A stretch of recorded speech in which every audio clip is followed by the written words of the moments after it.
Hey guys, Brian with Old Virginia Log Homes here. Back with you in October, mid-October of 2024, with just a discussion of what's been happening and how we were affected by the hurricane that moved through and just how things are going in the industry. It's been a pretty wild time, hasn't it? Strangely enough, we are not that far north of all the damage that happened down in western North Carolina and eastern Tennessee as the crow flies. It's just 40 to 60 miles from here, but we missed most of that now. In our area, we probably had about 1,000 trees go down, literally. And in fact, we were stuck here at the distillery that morning. Um, it kind of caught everybody off guard. So we really didn't think it was going to be as bad as it was. And so we were here that day, stuck at the distillery for about 3 hours because every single road was blocked. And then we got our crew together that was here, and we went out and we started cutting trees along with, I think, everybody else in the county. And that's what we're seeing happen in North Carolina and Tennessee as well. It's the communities really coming together and getting things done. It's a tremendous effort to clear these roads, and realistically, without everybody coming together, it just can't happen. Now, it's pretty hard for us to complain. We were without power for days, and we had folks in the area without power for a week. But when we look at even Damascus, Virginia, and the floods they had, and the roads being gone, and the lives lost, we have to count ourselves as being pretty lucky here in Lee County, Virginia, and Old Virginia, and Log Homes, and of course, obviously, I'm sitting here in front of our distillery, Axe Handle. Um, it's incredible the devastation that happened, and we've worked on sending some stuff down just like everybody else has too, to try to help folks out there, and it's a tough situation for sure. Now, I think it does speak well of people out in the country and people in Appalachia, and how remarkably focused we became in trying to help and make things better. So our heart and thoughts definitely are out there, as well as our support for those folks that are still suffering from this, and there's plenty of them, and it's going to be a long road to recovery. So for us, we got lucky, and we are mostly on track with our scheduling of our homes and our construction with our customers. We have a lot of folks lining up, but they were all impacted as well.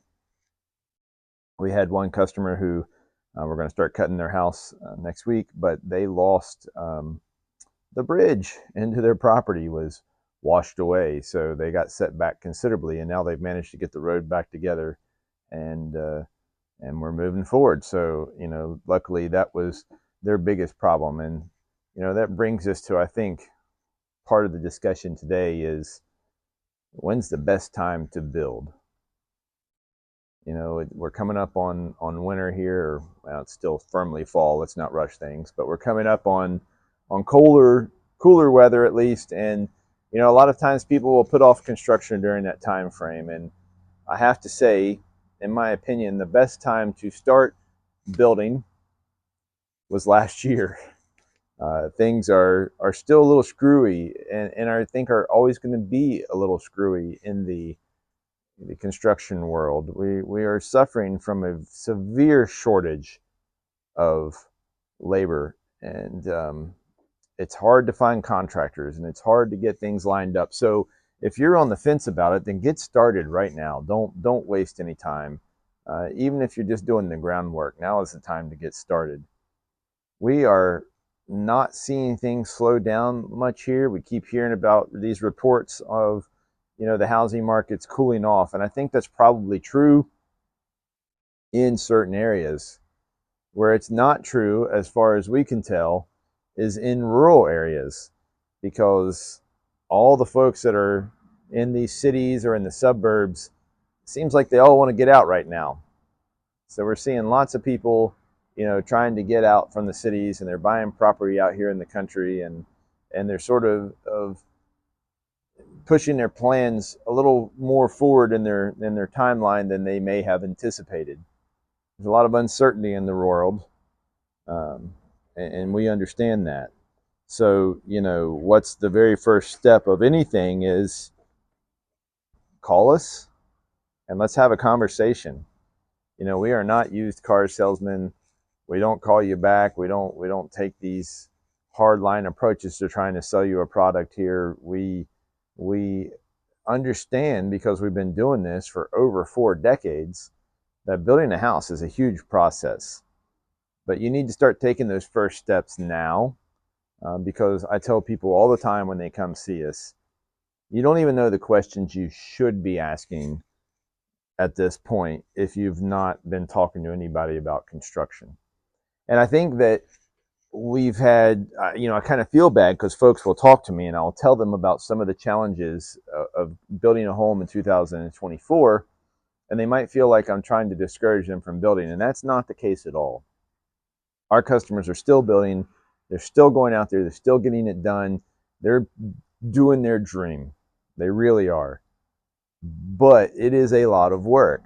And so if you talk to me on the phone or you come down and visit us here and stay in our guest cabin and spend some time with us, I don't want you to think that I have a negative view or that we don't want you to build. We absolutely do. But I always like for folks to know the challenges that they're going to be facing. It doesn't make it any easier to pretend that things aren't tricky right now, because they are, but they're not going to get any better. Every day there are less builders than there were yesterday. Every single day. We don't have any tradesmen coming up. It's remarkable how quickly the industry is entered into this crisis. I mean, we saw it coming. We've been talking about it for years, but here we are, and it's coming to fruition. So, I'm not going to sugarcoat it. It is a challenge, but you can overcome it. And one of the ways that you can overcome it is, and this has worked for a lot of our customers, we've been encouraging them to reach out to these builders, be that squeaky wheel, call them back, keep calling them, and then make some concessions.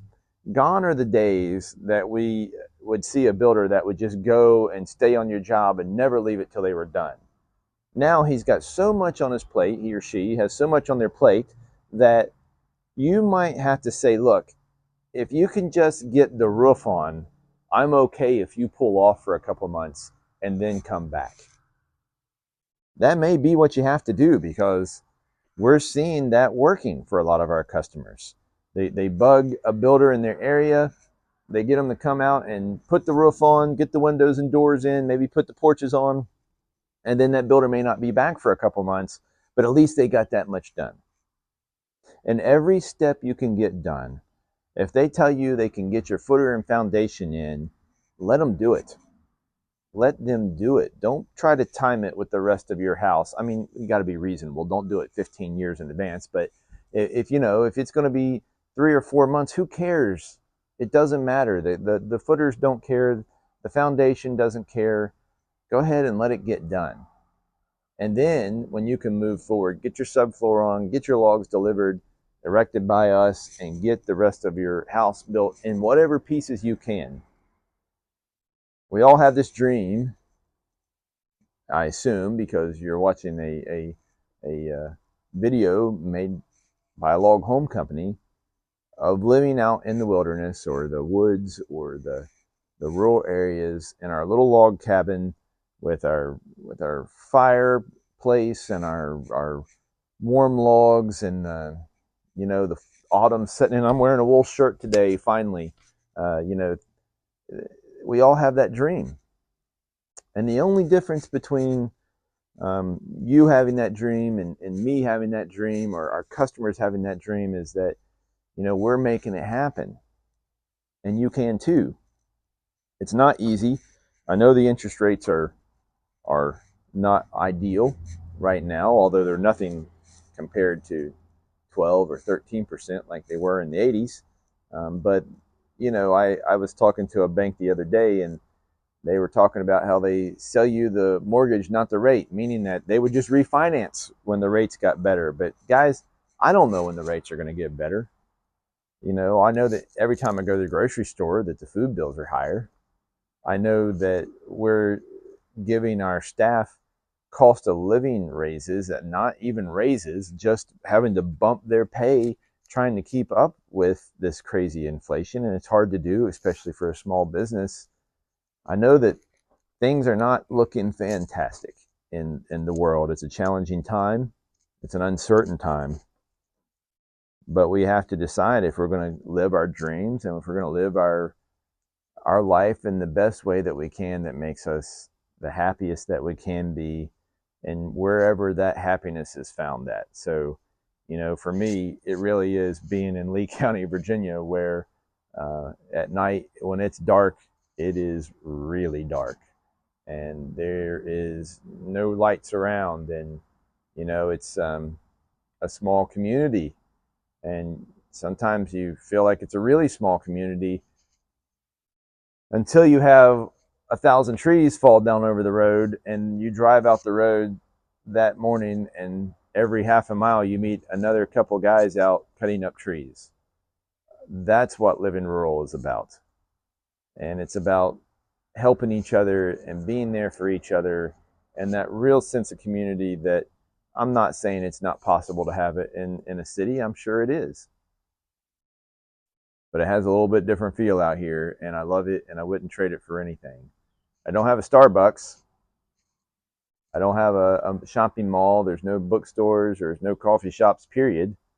I get stuck behind tractors, especially past few weeks. They've been putting up the last of the hay.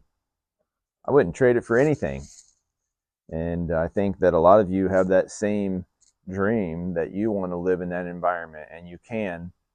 You absolutely can, especially in today's world of work from home and and working remotely and whatnot. That works for some people, and some people, like I said, are just kind of looking for their own little retreat because it makes them feel better to have that as an option. So we're here to talk about that, guys. We understand. All you got to do is call us. Ask for me, ask for Heather, ask for Jared, ask for Judy, ask for any of us. We'll be glad to talk to you. We're always available.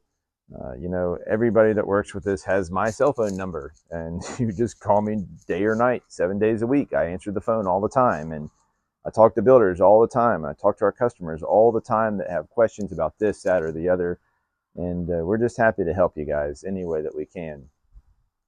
So we're still here. Things are still going. We are still reasonably caught up. It's kind of like musical chairs right now, because the customers are all having a hard time getting their schedules nailed down. So everyone asks what our time frame is like, and the answer is 8 to 12 weeks. We never really know that you're going to make it in 8 to 12 weeks, and our customers will almost never make it on time. So they set a date and they end up missing it, which is completely understandable in today's world. So we're playing a little bit about musical chairs right now. So, it's not going to be us. We'll be there when you're ready for us within a week or so. We'll work it out. You'll miss your date. We'll reschedule it. We'll just keep on hammering away to get you in the home that you want to be in. And look, guys, I don't care how minor the question is. I don't care how silly you think it might be. The truth is, you don't even know the questions to ask yet. So, if you want to talk to me specifically, all you have to do is call us, and I will gladly talk to you for as long as you want to talk about you potentially building a home, whether it's today, tomorrow, or 5 years from now. We will get you started on that path. And the truth is, you may decide log homes aren't even for you. You might decide that you want to go a different route, and that's okay. That happens too. So they're not for everybody. So, you don't know that until you start the conversation. So just give us a call and let's start the conversation and see where we end up. As always, we do have a guest cabin. We're kind of in the middle of nowhere in Appalachia. So if you guys decide to come and visit us, just give us a call and we'll see if we can get you scheduled in at the guest cabin so you can stay there. Obviously, we have a distillery that you can check out. It's right here on the same grounds as Old Virginia Log Homes. We do bluegrass music every Friday night here. It just goes with the whole thing. You can sit on our porch in the rocking chairs. So not only can you experience what a log home is like at our guest cabin, you can experience it right here as well. And you can maybe get just a little taste of what rural life can be when our local community comes out and has a lot of fun on those nights. So we're going to do that tonight, as a matter of fact, as I'm filming this. It's Friday. And the only thing that's going to be missing is you. So don't wait to do your dreams, guys. Just give us a call and let's start. Advice is free, as always. The phone calls don't cost you a dime. So let's see what we can do to get you in the home that you want to be in and get you in the place that you want to be. And happy to do it. All right, guys, I'm going to continue to make some more videos. If you've got some ideas of specific things that you'd like for me to talk about, you know, I've always sort of talked about some of the feelings here lately associated with log homes. But if you have some technical questions, then by all means, just put it in the comment section and let me do another video. We're going to do some actual construction videos of how Old Virginia log homes go together and show you some of the things we do specifically to our homes and for our homes and our customers. So that's coming up in the near future. But don't be afraid to comment and tell us what you want to see, and we'll see if we can make it happen. Appreciate it, guys. Have a good one. Thanks.